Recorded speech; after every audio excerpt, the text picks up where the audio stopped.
Okay, so be honest. Are you scrolling right now while listening to this deep dive? Huh. And guess what? That's actually perfectly fine because today we're diving into how that really common habit, scrolling, The one people always complain about. exactly, how we can actually transform that into a powerful, even fun, and definitely educational tool for learning English. It sounds almost too good to be true, doesn't it? Turning scrolling into learning. It does.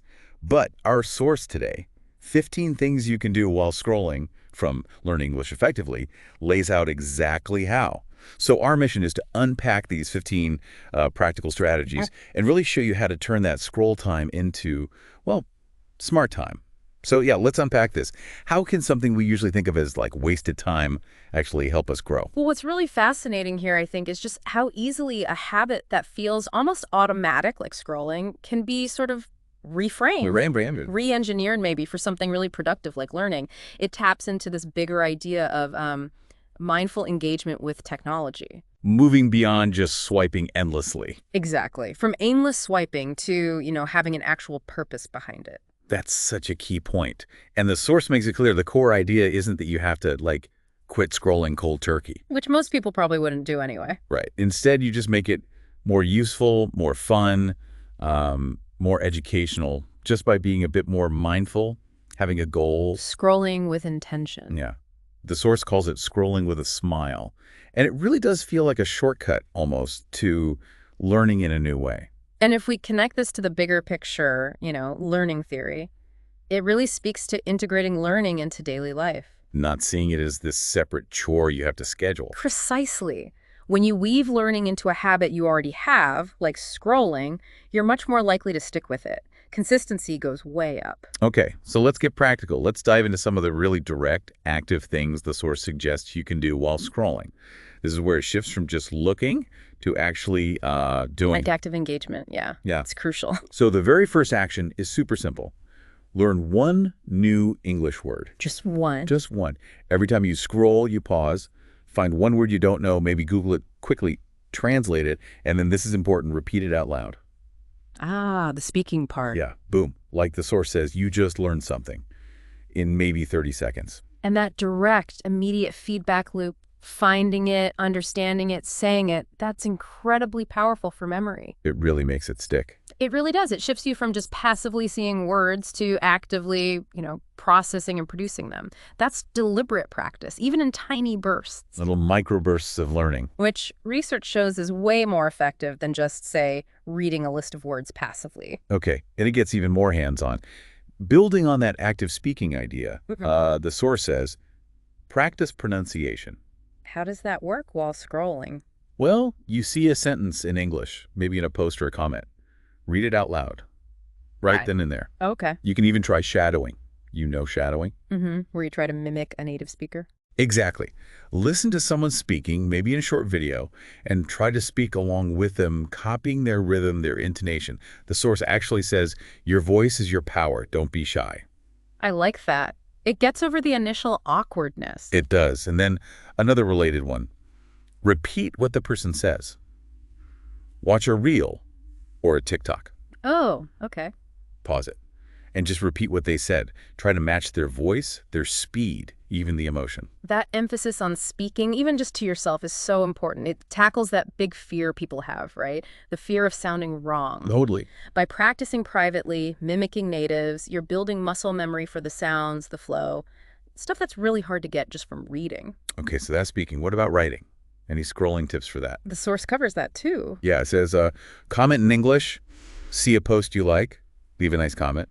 In English, obviously. That's great writing practice. Low stakes. Super low stakes, and you might even connect with someone. Then, taking it a step further, send a message to a friend, but do it in English. Even something simple. Super simple, like, hey, how's your day? The source puts it perfectly. Small practice, big improvement. These actions really highlight the social side of language.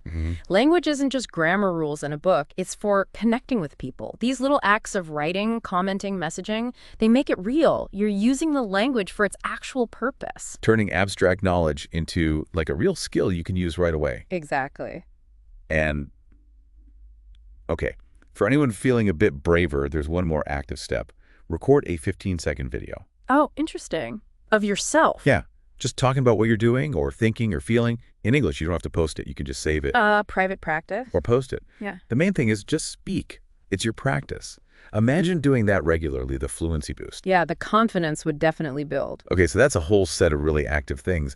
But there's another angle, right? About sort of changing your digital space. Yes, curating your digital environment. This is really powerful.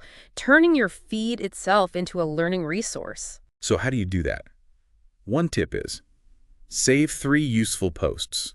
Instead of just liking and scrolling past. Right. See, an Instagram post, a reel, a video that actually helps with English or motivation or just inspires you. Hit save.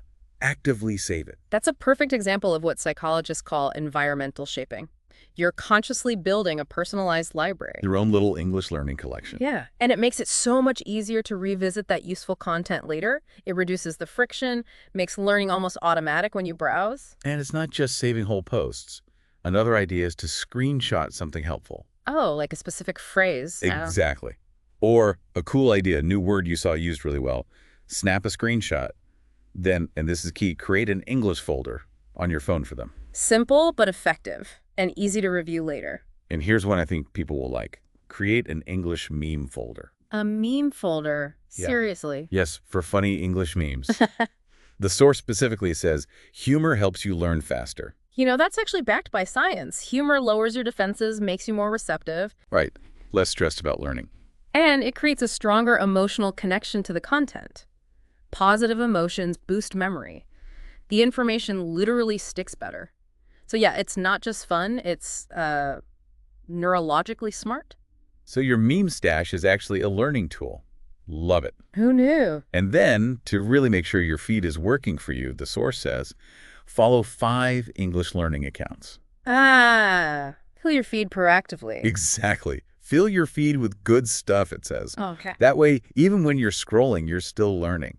It's like embedding mini lessons right into your daily stroll. Makes sense. You're surrounding yourself with the language. Okay, let's shift gears again slightly. What about integrating English into other digital things we already do, not just social media scrolling? Yeah, this is about adaptability, blending learning into existing routines. So it doesn't feel like adding another task to your day. Right. For instance, the source suggests playing a vocabulary game. Instead of just random scrolling. Exactly. There are tons of fun word games on your phone, right? Spend 5 minutes on one of those instead of just swiping. That taps into that micro-learning idea again, doesn't it? Absolutely. And habit stacking. You're replacing one habit, aimless scrolling, with a slightly more productive one, a learning game, in those same little moments. Those small bits of time really add up. They compound. Consistency, even in small doses, is incredibly powerful over time. And what about audio? Can you learn while scrolling? Yes. The source suggests listening to a short English podcast. Like this one. Subtle plug. Ha! Yes, like this one. Put your earphones in, you can still scroll through pictures or whatever. But you let the English just sort of wash over you. Yeah, let English go in while you scroll, as the source puts it. It's passive exposure, but it's constant. You're maximizing input. That's clever. Using multiple senses almost. It really makes you think, doesn't it? How many other daily tasks could we language infuse like that without much extra effort? Yeah. Like maybe listening while commuting or cooking. Okay, another idea from the source. Read a quote and write it down. Quotes are good for that. Short, impactful. Usually packed with good vocabulary, right? Find one you like, maybe online while scrolling. Actually write it down in your phone's notes app. The act of writing it helps cement it. Definitely. You could even make it your phone's wallpaper. Constant reinforcement. Nice. And here's a really practical, everyday one. Write your to-do list in English. Oh, that's a good one. Takes what, a minute? Probably less. Just jot down, say 3 things you want to get done today. Yeah. But do it in English. It's instant, real-world application. Quick, practical, done. Integrates English right into your daily planning. Simple, but effective. So we've covered active learning, curating your feed, integrating into other habits. What's left? There's one more, number 15. Yes, the mindful exit. Knowing when to stop. This feels really important, kind of rounds out the whole approach. It's not just about how to scroll smart, but also when to step away. And the tip is quite unique, isn't it? It really is. It says, say thank you to your phone and stop scrolling. Thank your phone. Yeah, like acknowledge it as a tool, maybe even a learning tool now, thank it for its service, and then consciously put it down. take a break. I love that. It's about acknowledging the technology, but also setting boundaries. And the source suggests simple things for that break. Stand up, stretch, maybe look out the window for a bit. Reset your eyes, reset your brain. And it ends that tip by saying you did great, which is nice, Yep. and reinforces that core idea. Scrolling isn't all bad. It's just about being mindful. That final action is so crucial. It prevents burnout, digital fatigue. Even when you're learning productively, breaks are essential. Got to process the information. Exactly. Consolidate the knowledge, maintain well-being. It makes scrolling with purpose a complete, healthy cycle engagement, learning, and mindful disengagement. So there we have it. 15 really practical, kind of surprisingly fun ways to genuinely turn scroll time into smart time. The main takeaway really seems to be that scrolling with purpose, with intention, can make a huge difference for language learning. It really can.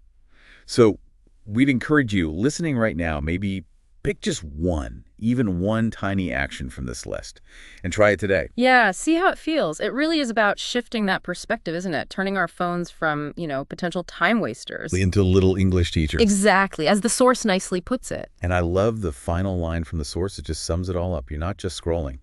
You're growing. That's powerful. Simple, but powerful. It really is. And maybe that leaves us, and you, with a final thought to chew on. Beyond just learning English, how else could we apply this idea, this mindful scrolling or purposeful engagement? Like in other areas of life. Yeah.